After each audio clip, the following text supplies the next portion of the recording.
Okay, once again, just another little workout, kind of preview what I did today before I talk about the main topic. And so just the workout consists of, I warmed up with some jump rope. I got into some box jumps. I did standing box jumps at 42 inches, which is about around belly, a little bit below belly button height for me. No step, no approach, just up there landed for a triple fairly comfortably. I did 5 sets of those. Then I went on to do, a 75-pound medicine ball, which I take from the ground. I explosively try to throw it up as high as I can, hitting about a 10-foot cement ceiling that I have out in the horse barn. And so that develops some explosive, work. It's kind of like doing a snatch or a clean, but you can release, and so it's a little safer, and so it's a very effective exercise. I use a 75 because it's just heavy enough to where I really have to throw it hard to hit the ceiling. The 50 is too easy, and the 20 is just ridiculously easy. So the 75 is what I use. I then took a 200-pound medicine ball and I loaded it onto a 60-inch platform, so about up to my neck. Threw it up there 10 times. It took me about 90 seconds. I had one little fumble on rep number 6, so we'll look to shave some time off that. Then I finished off with a little 30-second bike sprint. On the Airdyne X, I hit 43 calories in those 30 seconds, so pretty decent effort. Fitness level is pretty good. Strength level is pretty good.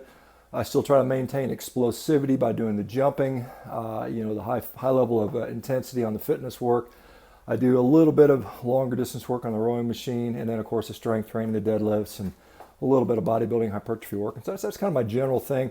I kind of go over this in the Carnivore training system that I developed, and we have that available on my website if you want to participate in that. It's a 12-week program. I think it helps address all of those areas which I think are important as we age. Let's talk a little bit about some of the vegans that seem to be falling apart. I've touched on the fact about John McDougall a few years ago, where he if you guys aren't familiar with him, he's the author of something called the Starch Solution. He believes that all humans grew up eating nothing but starch. This is how we evolved. Therefore, we should eat a lot of starchy foods, rice, potatoes, beans, and stuff like that. And he apparently fell in his bathroom, I think at the age of about 68, maybe 67, something like that. So he slipped and fell. And from a really low energy fall, and per his website, his blog, he broke his pelvis, he broke his lumbar spine, and he broke his proximal femur, his hip. That is a lot of bone fragility to happen particularly for a male, particularly at that relatively young age. And he apparently refused to go to the hospital. He refused to go because he was worried they would image his heart, and he was afraid that if data got out about the condition of his heart, it might undermine his credibility as a vegan proponent. He says that he had calcifications in his heart, which went back from when he was a kid, when he still ate meat, 60, 50 years ago. And while interestingly, we are seeing people on a carnivore diet reverse calcification. We're seeing it actually go away. So you would think 50 years of a vegan diet might reverse this, but nonetheless, he fell. He had weak, brittle bones. There are a number of literature articles out there that will say that vegetarian and vegan bones tend to be lower in bone mineral density. There are problems when you exclude animal protein from the diet. The literature is actually a little bit mixed in that, but there's certainly literature to support that. And so recently, another vegan advocate, Dr. Joel Kahn, just sustained a fracture in his foot. It looked like it was in the third metatarsal of his, I think it was his right foot, but I can't remember for sure. Depends how the x-ray was labeled. The x-ray could have been flipped around. But anyway, it was at the metaphyseal-diaphyseal junction, kind of consistent with a stress fracture. He says it occurred in a escalator accident, and very well that's probably the truth. But at the same time, you have to worry about bone fragility in vegans as they get older. And clearly, there are a lot of things we can do. One of the things like I'm doing, jumping. Jumping is a wonderful exercise for bone density. There's some great data out there that shows that jumping, just jumping as high as you can and landing is excellent for bone mineral density. And so everybody should be doing that safely as you can. Not everybody has to be jumping on a 42-inch box. You can just jump straight up and down on a safe surface. Make sure you do that. I know some people recommend stepping down from a box, so on and so forth, and I'm well aware of that. Fortunately, I use these foam boxes, so if I miss, I don't destroy my shins. And so I don't jump on those metal boxes or wood boxes. I just find that is not worth the risk for that. But yeah, so I mean, and then animal protein. Calcium probably doesn't do much. Calcium supplementation doesn't probably do much. Vitamin D probably does not do much with supplementation, quite honestly.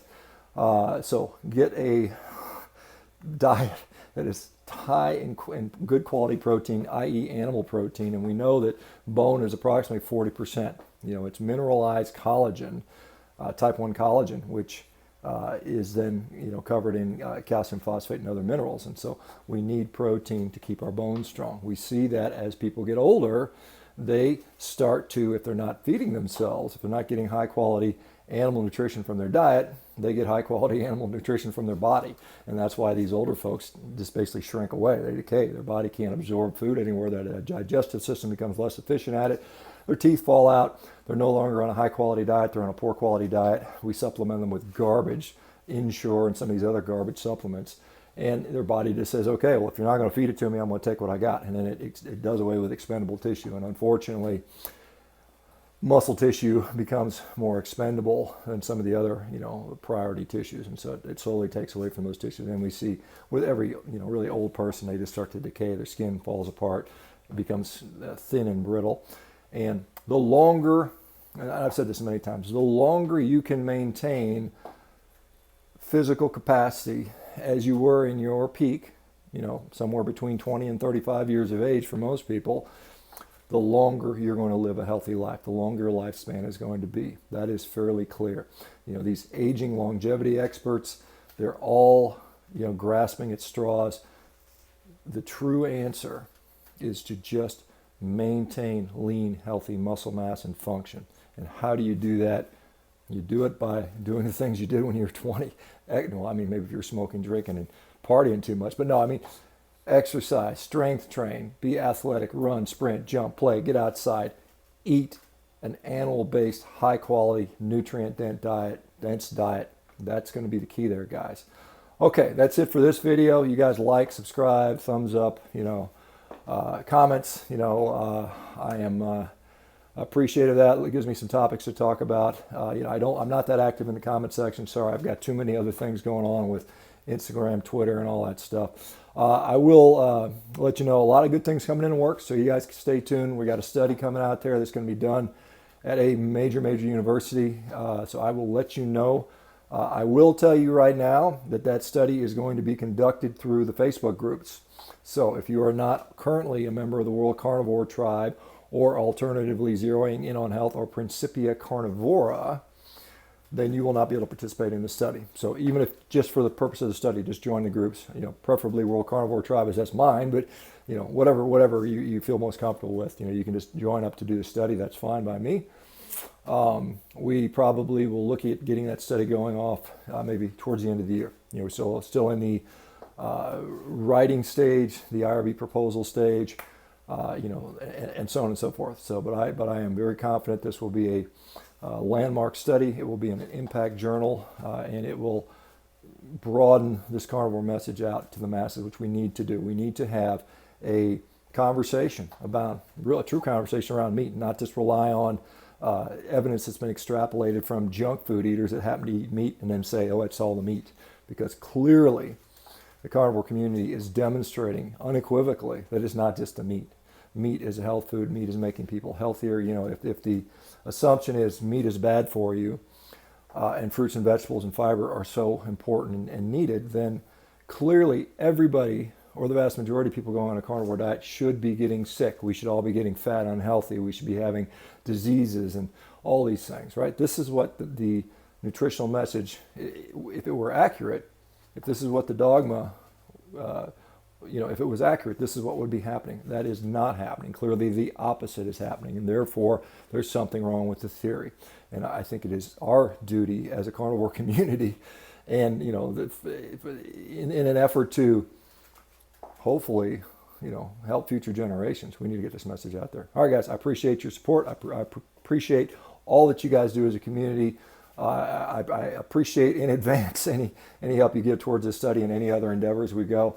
My book will be coming out in November. I certainly appreciate you guys that are willing to purchase that and share it with friends and family. If you guys help just get the message out there, tell your friends, pick up a copy. help get the word out there. Use you guys to help, kind of do some of the marketing, because that's what's needed. I can do what I can do, but I can provide the material, but people have got to look at it. And so this is how it goes, guys. This is how the war is won, by everybody doing their part, doing a little bit part. All right, guys, take care. I hope you guys appreciate the crazy workout stuff. All right, take care. See you next time.